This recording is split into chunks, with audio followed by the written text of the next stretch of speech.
Sveicināti, dārgie kristieši! Vēlējos liecināt liecību par asins naudu. Bībele saka, ka visa ļaunuma sakne ir naudas mīlēšana un mantas kārība, un ka tas nav pareizi. Bija 2017. gads, strādāja apsardzē.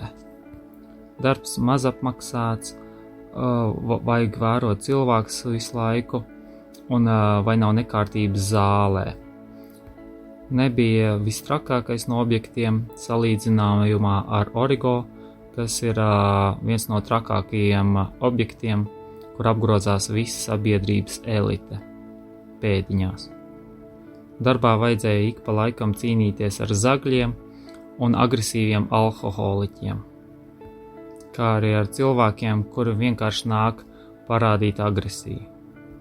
Viens vakars bija ļoti īpašs, jo ievilkās uz vairākiem gadiem. 2 vīrieši alkohola reibumā bļaustījās pa visu zāli, uzbāzās pārdevējai, kur palūdz viņus iet projām. Būdams blakus, es viņiem to aizrādīju un sākās asas vārdu apmaiņas. Lai gan bija necenzēta leksika un grūstīšanās, neko traku nenodomāju, jo tas piederas pie darba ikdienas. Papildspāks tāpēc neizsaucu. Stūmu vīrieti uz izejas pusi, lai netraucēja kārtību un atstāja tirdzniecības centru. Tāpat laikā viņa draugs teica, lai man sitotu pa seju. Kā viņš atvēzējās un grasījās to darīt, es viņu nogrūdu no sevis nost. Otrais man no mugurpuses uzklupa, un mēs abi pakritām. Pirmais piecēlies no grīdas, pienāca mums klāt un izslēdza man gaismu, 3 reizes iesparot ar kāju pa galvu. Melna bilde, to sauli neredzēju, neko nejūtu.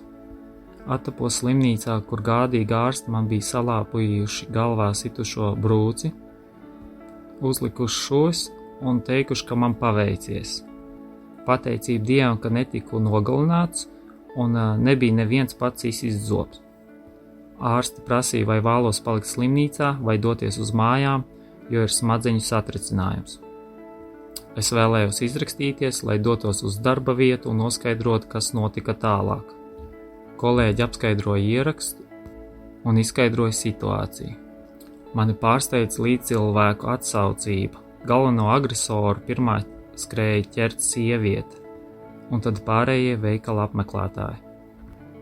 Atskatoties atpakaļ, redzu, kā cilvēku sirdīs ir ierakstīta bauslība, kad tiek pastrādāta netaisnība. Diemžēl to sievieti nebiju saticis, un viņai vēlāk pateicis paldies. Līdz policija atbrauca, galvenais varmāka bija aizmuts no apsardzes darbiniekiem. Liels paldies par policijas gādību un līdzjūtību, jo, kad biju uz vietas, prasīja, kā es jūtos un vai viss ir labi. Sākās krimināla process un vazāšanās par tiesām. Uz tiesām negāju, jo domāju, ko tur vairs. Dabūju gurķī un otrs līdzvainīgais, kurš uzbruka no muguras. Nepaveicās, nu. Kad abus vainīgos noskaidroja, viens dēvās bēgļu gaitās uz ārzemēm. Pagāja 5 gadi, klusums. Saņēmu zvanu no advokāta, kurš teica, ka par miesas bojājumiem jūs varat saņemt morālo kompensāciju, pirms iesāks lietas noilgums. Bija rūkta sakne sevī un aizvainojums, tāpēc piekritu. Advokāts prasīja, kāda būtu jūsu vēlamā summa. Es atbildēju, jo vairāk, jo labāk. Viņš skaidroja, ka pa attiecīgiem pantiem var dabūt 2 līdz 3 tūkstošus. Es teicu, labi, lai vismaz ir kāds mierinājums par nodarīto. Visas tiesāšanas procesas garumā es jūtos ne tā, ka kaut kas nav labi un ka tā nav pareizi. Jo sitais tomēr nebija viņš, bet tas otrs, kas aizmuka. Pēc sēdēm līdzdalībnieks atklāja, ka ir jau bērns un draudzene, un ka parasti tāds nāsot, ka sliktas kompānijas samaitā labus tikumus. Dēļ savu drauga vairāk kārt iekūlies nepatikšanās, un ka esot viņam arī parādā naudu. Un ja atzītu par vainīgu, uzbrukumā grupējumā būtu cietumsods. Kad beidzot vienojamies par naudas izlīgumu, un saņēma naudu, 1000 eiro. Īsu brīdi bija tā kā gandarījums par mazu taisnību, bet atkal sirdsapziņa teica, ka kaut kas nav tā, ka nav pareizi. Bija pagājuši 2 gadi. Bija nācis pie ticības, atrodot miršā brāļa bībeli un ļoti rūpīgi pārdomāja tās saturu. Sirdsapziņa, jeb svētais gars uzrādīja, ka naudu vajag atgriezt. Telefoniski sazinājos ar otro vīrieti un izskaidroju, ka vēlos atgriezt naudu atpakaļ. Pateicu, piedod, ka tā sanāca, un izlīgām kaut kas sirdī nokrita. Bija sajūta, ka kaut kas ir izdarīts pareizi. Secinu, asins nauda nav to vērta, lai aptraipītu sirdsapziņu, jeb sarūktinātu svēto garu. Vardarbība provocē vardarbību, bet piedošana mieru. Un pat nodevējs Jūda Isokrāts, kurš nodeva Jēzu Kristu, atsacījās no 30 sudraba gabaliem, un pat bauslības mācītāji tos nelika Dieva šķirstā. Pateicība Dievam. Dieva Tēva, Dēla un Svētā gara vārdā.